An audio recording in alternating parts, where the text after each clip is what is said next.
Reportagem importante porque a gente no momento está aqui em situação de fim de semana, de feriado, mas na terça-feira a gente tem muita notícia também chegando, inclusive a segunda rodada dos julgamentos em torno das denúncias da tentativa de golpe aqui no país. A gente lembra que quando a PGR fez a denúncia dos indiciados nesse caso, a gente viu eles dividindo os nomes em grupos. Primeiro a gente teve o grupo que era chamado ali do núcleo crucial, os principais nomes envolvidos na trama golpista, e agora a gente tem esse segundo julgamento que vai acontecer entre terça e quarta-feira, e um destaque da nossa reportagem aqui trazendo a situação de um dos nomes que vai ser julgado ali, que é o do Felipe Martins, que inclusive pediu ao ministro Alexandre de Moraes para poder circular em Brasília durante o julgamento. O ex-assessor de assuntos internacionais do governo, Jair Bolsonaro, pediu autorização para o ministro Alexandre de Moraes para poder circular por Brasília durante a próxima semana, quando ele vai acompanhar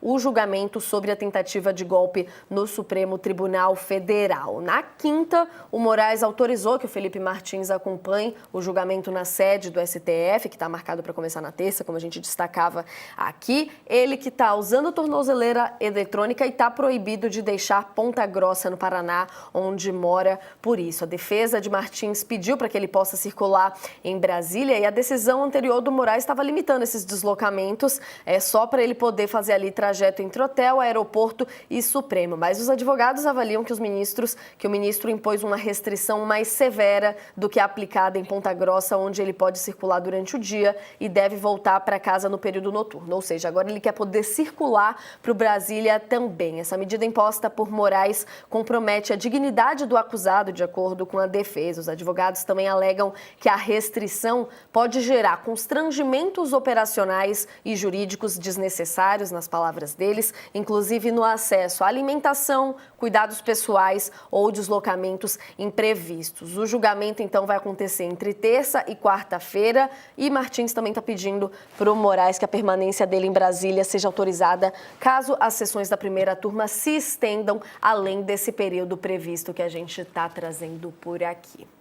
De volta agora com toda a nossa audiência, TV e YouTube reunidos aqui, agora a gente tratando das pautas diretamente do Brasil e das expectativas, inclusive para o julgamento do segundo grupo do núcleo da tentativa de golpe lá no STF, com pedidos aqui agora em destaque na nossa reportagem do ex-assessor de Bolsonaro, Felipe Martins, pedindo para Moraes para poder ficar circulando em Brasília, poder transitar em Brasília durante o julgamento. Aqui agora comigo, a gente se despediu do professor Alexandre Coelho e recebemos a Letícia Casado, nossa colunista, a quem eu já peço aqui para começar analisando essa situação e essa expectativa, né, Lê? O que a gente pode esperar na terça-feira e como que você avalia esse pedido do Felipe Martins? Eu acho que durante o primeiro julgamento muito se falou daquela surpresa que a gente teve do Bolsonaro acompanhando lá tudo de perto, alguns falando que era uma tentativa de intimidação, de certa forma. Como que deve ser esse segundo julgamento agora, o julgamento desse segundo grupo a partir da terça, Lê? Boa tarde.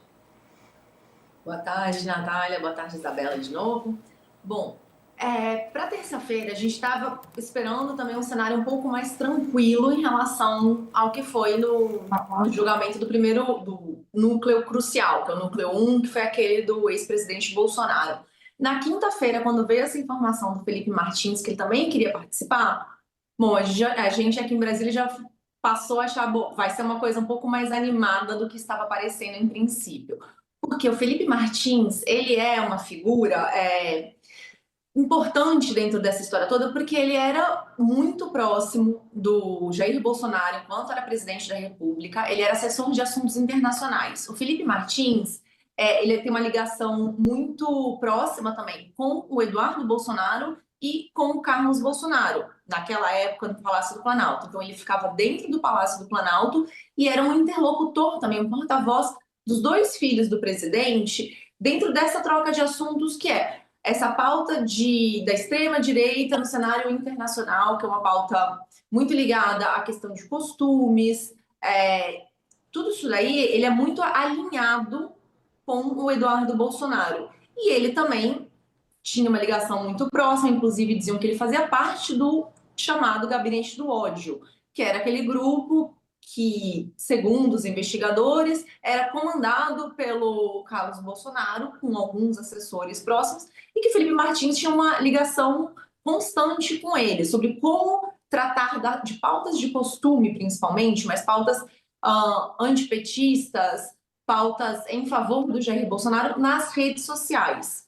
Então, ele é uma figura tão importante, tão da confiança do presidente, que essa investigação, segundo, né, os investigadores, que essa investigação traz em relação a ele, que foi ele, o cara que levou a minuta do golpe para o Jair Bolsonaro assinar. Chegou e falou, olha, tem aqui tudo resumido, aqui o que foi conversado nos últimos tempos, tudo que foi montado ao longo desses meses, 2, 3 meses ali no fim de 2022, tá aqui para o senhor assinar. Que aí o Jair Bolsonaro pegou e falou, não, mas não vamos tirar essa parte, não vamos pedir prisão de todo mundo, do Pacheco, dos outros ministros, deixar só a prisão, pedido de prisão ordem de prisão do Alexandre de Moraes. Aquela minuta toda foi ele que levou na mão do Jair Bolsonaro. Então, este grupo que vai começar agora, o Supremo agora vai começar a decidir agora se este grupo, do qual ele faz parte, deve ou não virar réu, e então responder a um processo.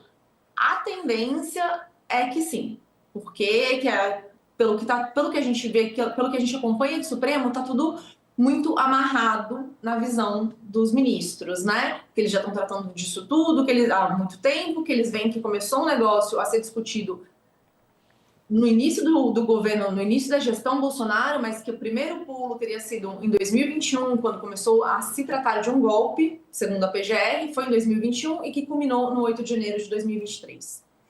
E se eu não me engano, Lê, você que estava começando aqui falando de emoção do trabalho de vocês na terça-feira, foi o advogado do Felipe Martins que deu uma causada lá no julgamento da parte do núcleo crucial, tentou entrar sem ter sido inscrito e rolou um certo alvoroço. Queria a sua análise também, professor, aqui do que a gente pode esperar agora desse núcleo ali que a Lê estava trazendo um pouco mais de detalhes para a gente. Fala-se muito da atuação nas redes sociais e do grupo gerencial, de certa forma, da trama golpista. O que a gente pode esperar, inclusive das defesas deles e as estratégias que vão ser usadas para mais esse capítulo do julgamento da tentativa de golpe aqui no país?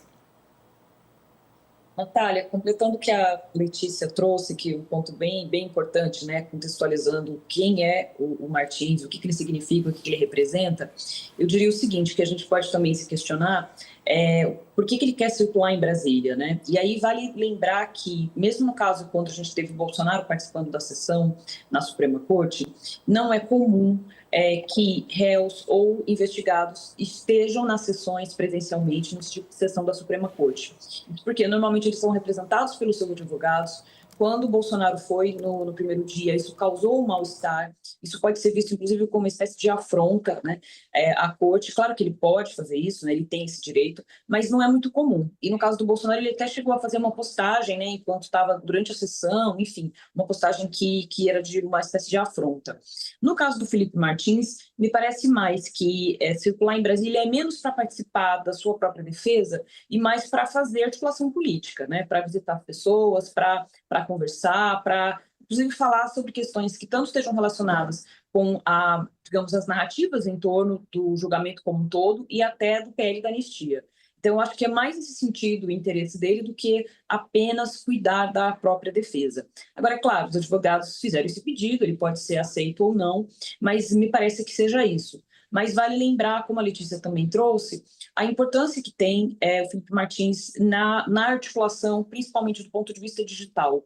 Ele é uma pessoa que era considerada um personagem-chave para a articulação do digital, para a mobilização de diferentes grupos no digital, diferentes movimentos de narrativas. Como a Letícia bem trouxe, tem até uma acusação, né, de que ele faria parte do chamado Gabinete do Ódio, que seria uma espécie de QG que estava dentro do Palácio do Planalto, responsável por desinformação, fake news, ataque a adversários. Então, isso acho que coloca para a gente essa questão, né? Então, talvez não seja apenas circular para cuidar da própria defesa em si, e mais para pensar essa articulação. Agora, uma coisa importante para dizer, e eu já encerro, tem a ver com o seguinte: qualquer coisa que a justiça brasileira vá decidir vai ser utilizado como uma narrativa de perseguição, de autoritarismo, de uma espécie de arbítrio por parte da Suprema Corte. Então, caso ele não consiga ter o seu pedido aceito, a narrativa que vai se colocar é que a Suprema Corte está sendo excessivamente autoritária,